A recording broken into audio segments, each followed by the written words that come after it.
Компанијата Anthropic ја представи новата верзија на својот најмоќен јазичен модел, Claude Opus 4.8, само 41 ден по претходното издание.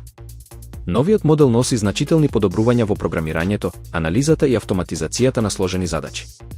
Најголемата новина е Dynamic Workflows, функција што овозможува активирање на стотици паралелни AI, агенти кои можат самостојно да планираат, извршуваат и проверуваат комплексни задачи.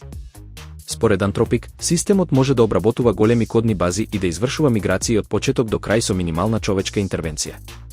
Компанијата тврди дека Opus 4.8 е значително подоверлив, со помалку неподржани тврдења и подобро препознавање на сопствените ограничувања.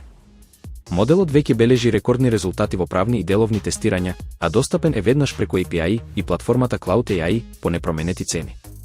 Со ова издание, Anthropic дополнително ја засилува конкуренцијата со OpenAI и Google во трката за најнапредни генеративни AI системи. Google ја проширува својата напредна мрежа, Find My Device, која им овозможува на корисниците полесно да ги пронајдат изгубените или украдените Android уреди, дури и кога тие не се поврзани на интернет. Новиот систем функционира преку глобална мрежа од милиони Android уреди. Откако корисникот ќе даде согласност за приклучување, неговиот телефон станува дел од мрежата што помага во лоцирање на исчезнати уреди. Функцијата најпрво беше достапна во САД и Канада, а Google веќе започна со нејзино постепено проширување и во други делови од светот. Освен паметни телефони, услугата ќе поддржува и други компатибилни уреди, а компанијата соработува со повеќе производители за дополнително проширување на системот. Со новата технологија, Google сака да им понуди на корисниците поголема безбедност и подобри шанси за пронаоѓање на изгубените уреди во ситуации кога тоа досега беше многу потешко.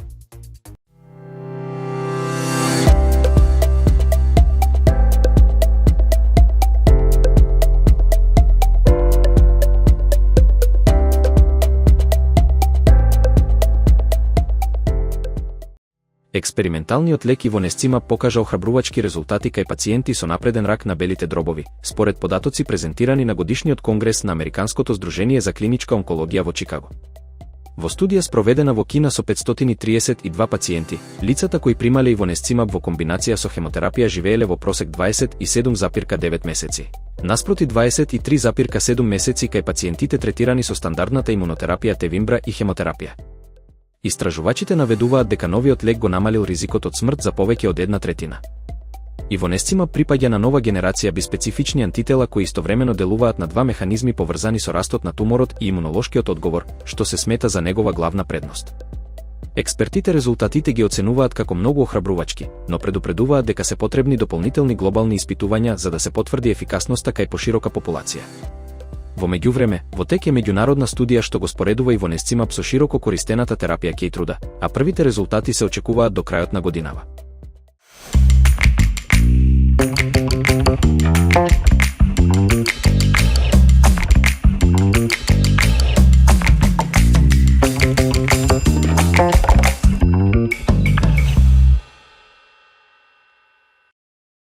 Иако многу луѓе избираат секојдневно да консумираат слични оброци поради практичност и полесна контрола на калориите, експертите предупредуваат дека таквата навика не е секогаш најдобар избор за здравјето на цревата.